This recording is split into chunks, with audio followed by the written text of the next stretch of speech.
Hey guys, it's for real, and today we'll be looking at the T26E5.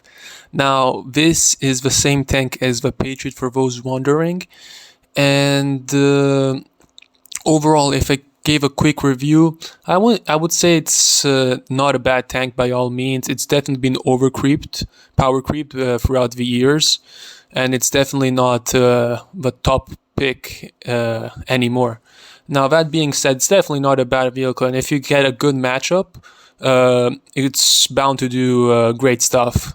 However, talking about matchup, this is probably the worst matchup possible since we're bottom tier against tier 10s, and our Kranwagen is AFK as well.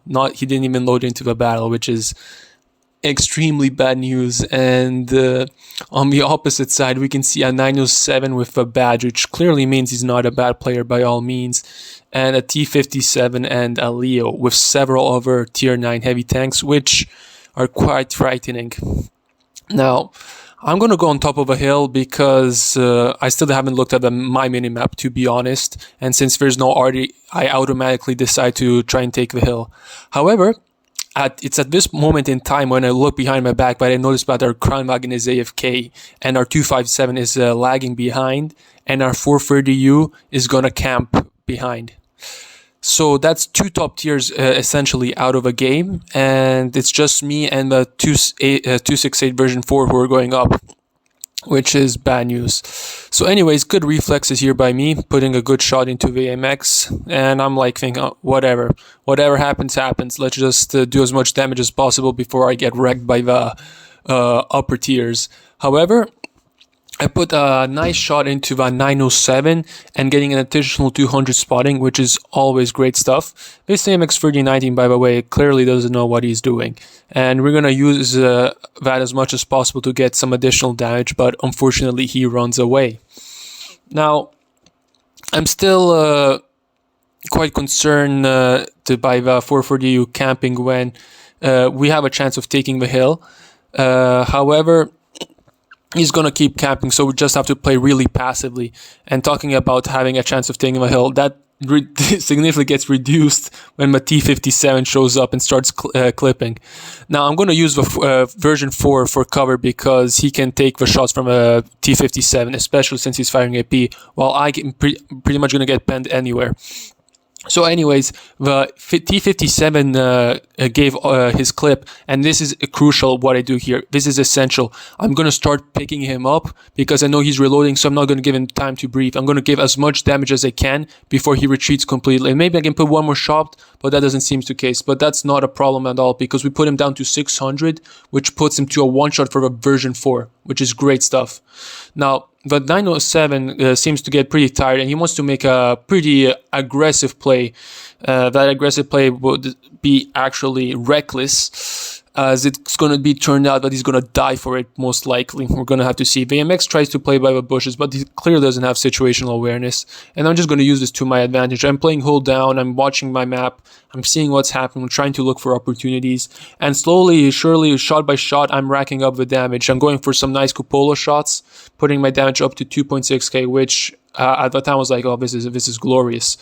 2.6k in such a matchup, in such circumstances, I was like really happy with myself. And I'm going to put another shot, which leaves the T57 on a 2-shottable for me, and a guaranteed 1 shot for the version 4. Now pick up the AMX, beautiful snapshot right there.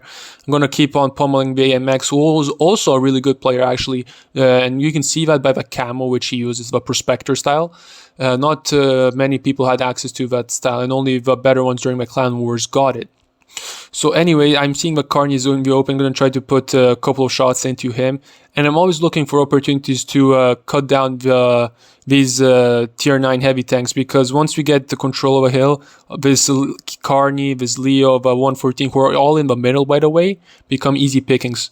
So it's crucial that I focus as much as possible those heavy tanks, but despite me being a hold down tank, when they start to load the gold, I have pretty much have to be actually really careful in regards not to take too much damage, because my turret, despite being it relatively strong, is no match against 330, 340 heat pen.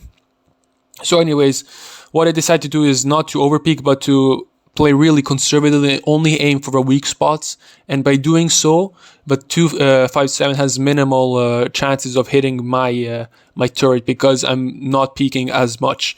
So going for a Composier is the correct play. And I was also really concerned about me not over peaking because I didn't want, for example, 114 to get up and put a good shot into me, because that tank has really good alpha and it could kill me. So anyways, we're here at 5k damage, which is an outstanding result in my opinion. We're 9-5 up. Our Kranwagen is still AFK. Our 430U thankfully decided to come up. I forgot to mention that. It took him a while, but in the end he did realize that he shouldn't let a bottom tier fight it all by himself. And that's one thing about what you guys should be doing with your top tiers. You shouldn't... you should take the initiative. You shouldn't be playing too overly passively and letting your teammates who have worse tanks,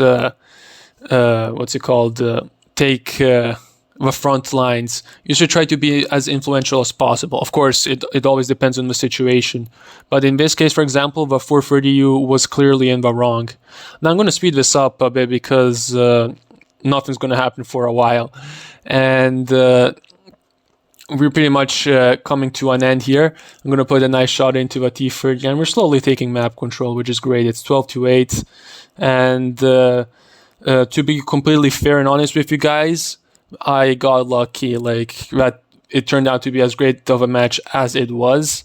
Usually, you're probably gonna die in the first minute, but I played that really well. Not like that cannot be said anything about that. I played really well, and it worked out for the best. And I was probably of course, the most influential tank in this battle.